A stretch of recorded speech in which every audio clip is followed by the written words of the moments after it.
वर्ण व्यवस्था पर ओशो के विचार। मान्यवर, वैसे तो ओशो ने वर्ण व्यवस्था पर समय समय पर खूब कटाक्ष किए हैं, किंतु एक प्रवचन में तो पूरी तरह वर्ण पर ही बोले हैं। उनका ये वीडियो आजकल काफी वायरल हो रहा है। ओशो कहते हैं कि वर्ण दुनिया में कहीं नहीं है, केवल हिंदुस्तान में ही है।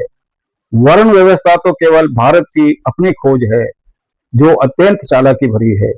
अगर ये मानव जाति के लिए लाभप्रद होती तो दुनिया में फैल नहीं जाती। भारत के बाहर कहीं नहीं है वर्ण व्यवस्था। गरीब अमीर वर्ग सब जगह मिल जाएंगे, मगर केवल वर्ण हिंदुस्तान में ही मिलेंगे। जो आज गरीब है वो कल अमीर हो सकता है, जो आज अमीर है वो कल गरीब हो सकता है। परंतु यहाँ तो हमने पुनर्जन्म और कर्म सिद्धांत की व्यवस्था ऐसी कर रखी है कि शूद्र सदैव शूद्र ही रहेगा और ब्राह्मण सदैव ब्राह्मण ही।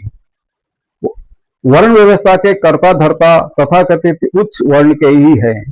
पिछले जन्मों के अनुसार व्यक्ति का जन्म ब्राह्मण, क्षत्रिय, वैश्य और शूद्र वर्ण में होता है। जो एक बार जिस जन्म में पैदा हो गया, जिंदगी भर उसी वर्ण में रहेगा। उसे बता दिया गया कि पिछले जन्मों के कर्मों के आधार पर तुम्हें ये जन्म मिला है, अब ऊपर वाले की सेवा करते रहो। अगर तुम्हारे कर्म इस जिंदगी में अच्छे रहे तो अगले जन्म में तुम्हें अच्छा वर्ण मिल सकेगा। शूद्र ने इसे ही अपनी नियति मान ली। अगले जन्म की उम्मीद में उसे शूद्र होना मंजूर कर लिया। उसे शिक्षित होने के अवसर भी नहीं मिल सके।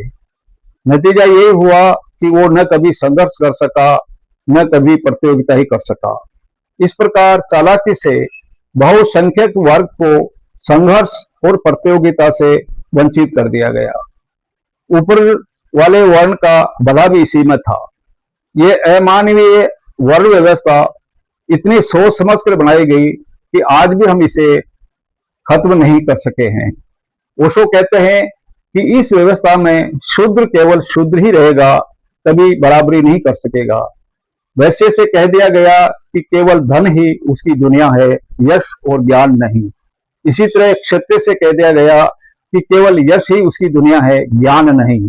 इस प्रकार ज्ञान केवल ब्राह्मण के पास रह गया, और जिसके पास ज्ञान हो वो बाकी सब पर नियंत्रण कर ही लेगा। ओशो कहते हैं कि हमारा देश सदियों तक गुलाम रहा, और गुलामी का कारण भी केवल ये वर्ण व्यवस्था ही रही। राज कोई भी हो, शूद्र तो शूद्र ही रहेगा, इसलिए वो चुप रहा। ओशो आगे कहते हैं कि ये तो अच्छा हुआ कि आजादी के बाद हमारा अपना संविधान बना, अपने कानून बने, सबको शिक्षा के, व्यवसाय के, नौकरी के अधिकार मिले, स्वतंत्रता, समानता और सामाजिक न्याय के अधिकार मिले।